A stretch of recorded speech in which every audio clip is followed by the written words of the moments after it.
Salam sejahtera Malaysia. Hai semua, apa kabar? Tuan-tuan dan puan semua, kita digembarkan dengan satu lagi isu baru-baru ini yang dinyatakan, yang dikeluarkan daripada mulut Hadi Awang sendiri, Presiden PAS, dan juga sebagai timbalan pengurusi Perikatan Nasional. Siapa tidak kenal Hadi Awang? Satu lagi kenyataan beliau yang sangat mengejutkan. Pada PR15 pun kita teringat juga, di mana kenyataan daripada PAS, sesiapa yang tidak mengundi akan masuk ke api neraka, kalau saya tak silap. Tetapi bunyinya begitu. Sekiranya saya silap, saya mohon Anda betulkan saya di ruangan komen. Tetapi memang ada berita berkenaan itu. Tetapi akhirnya Muhyiddin Yassin tampil meminta maaf berkenaan dengan perkara itu.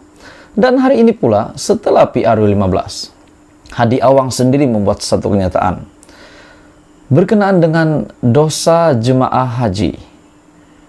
Akhirnya seorang pemimpin telah membuat satu kenyataan mengejutkan Hadi selepas Hadi membuat kenyataan ini. Dan pemimpin ini sangat ternama dan juga bekas pemimpin dalam PAS sendiri. Tuan-tuan dan puan semua, baiklah, sebelum saya teruskan, saya meminta kerjasama kamu untuk tekan butang subscribe, bantu saya untuk kembangkan lagi channel ini. Hari ini, daripada Malaysia Kini, berikutan kenyataan daripada Hadi Awang, dosa jemaah haji. Akhirnya Khairuddin bersuara dan mempertikai cara Hadi keluar hukum. Pandangan Abdul Hadi Awang berkaitan dosa jemaah haji dan umrah yang tidak mengundi perlu diperhalusi menurut bekas setiausaha Majlis Syura PAS Khairuddin Aman Razali. Khairuddin berkata, tindakan Presiden PAS mengkiaskan perkara itu dengan tindakan lari daripada medan perang adalah istinbat ataupun mengeluarkan hukum yang tersasar dan sangat tidak halus menurut Khairuddin.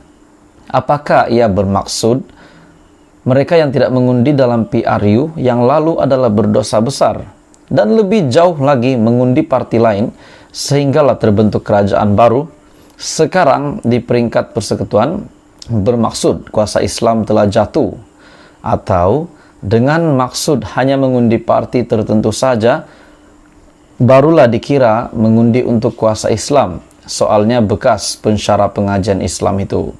Justru, kata Khairuddin, fatwa itu perlu diperhalusi kerana kesannya besar pada umat Islam. Hadi dalam surat terbuka kepada jemaah haji dan juga umrah yang tidak mengundi mengingatkan golongan itu kepada dosa besar akibat perbuatan itu, yaitu tidak mengundi.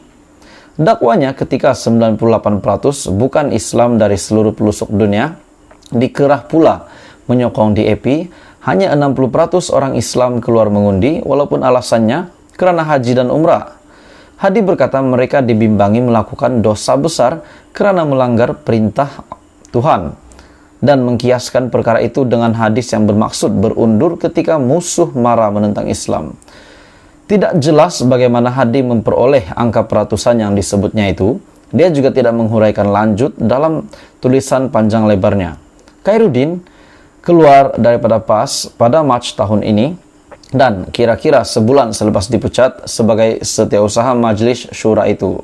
Tindakan itu dilihat susulan kecenderungannya ke arah kerjasama PAS UMNO ketika parti itu berminat bersama bersatu.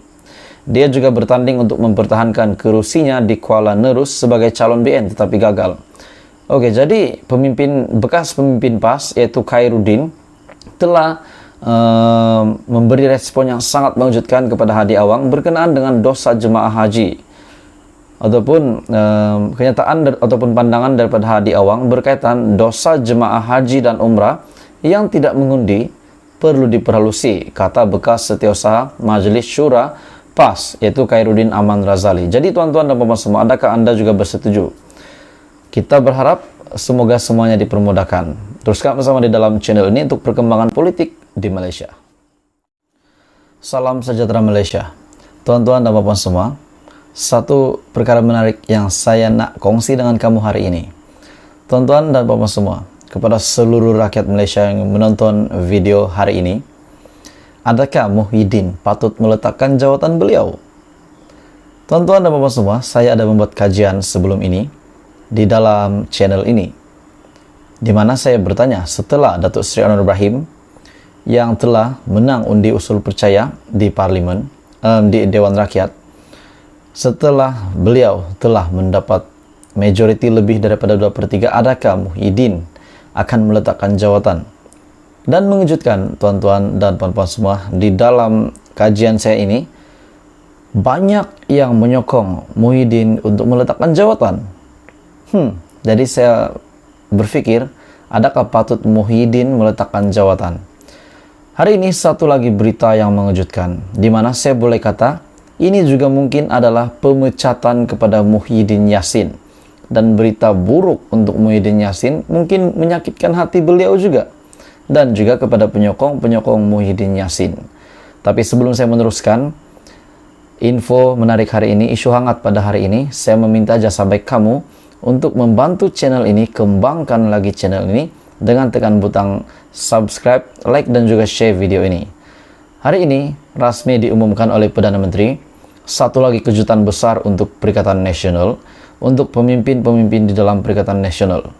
Seperti yang kita tahu, pada era COVID-19, pada pandemik dahulu, di mana 2 tahun rakyat tersiksa dengan PKP, ataupun banyak yang tertangguh. Kita tahu ada Majlis Pemulihan Negara yang dilancarkan dan pengurusinya adalah Muhyiddin Yassin sendiri. Dan pada ketika itu, semasa beliau meletakkan jawatan pun beliau masih menjadi pengurusi MPN pada ketika itu. Hari ini satu kenyataan daripada Perdana Menteri kita yang hebat. Kata Datuk Seri Anwar Ibrahim menerusi satu kenyataan daripada Astro Awani, Majlis Pemulihan Negara dibatalkan. Setelah saya membaca berita ini, saya meneliti berita ini, adakah ini boleh kita samakan dengan Muhyiddin dipecat? Saya rasa boleh, sebab sebelum ini pengurusi bagi Majlis Pemulihan Negara adalah Muhyiddin. Dan pada hari ini beliau bukan lagi sebahagian daripada kerajaan, bahkan beliau adalah pembangkang. Parti Perikatan Nasional adalah pembangkang hari ini.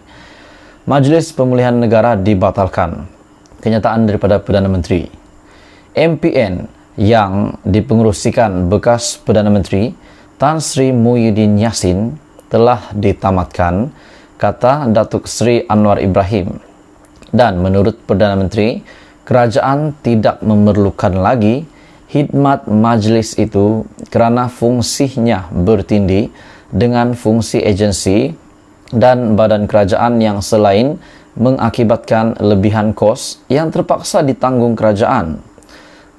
Perdana Menteri juga berkata, kerajaan sedang mengkaji beberapa lagi badan dan agensi kerajaan, termasuklah Pusat Governance, Integrity dan Antirasuah Nasional ataupun GIACC, bagi mengurangkan tanggungan kerajaan. Ini satu inisiatif, satu tindakan yang hebat, yang baik dan sangat bijaksana daripada Perdana Menteri untuk mengurangkan tanggungan kerajaan. Sudah pasti sekiranya majlis ataupun badan ini masih ada, sudah pasti peruntukan akan lebih, dan sebaiknya peruntukan itu diberikan kepada rakyat. Betulkah tuan-tuan dan puan? Betul atau tidak? Sekiranya kamu sokong apa yang saya nyatakan, Anda boleh komen di bawah.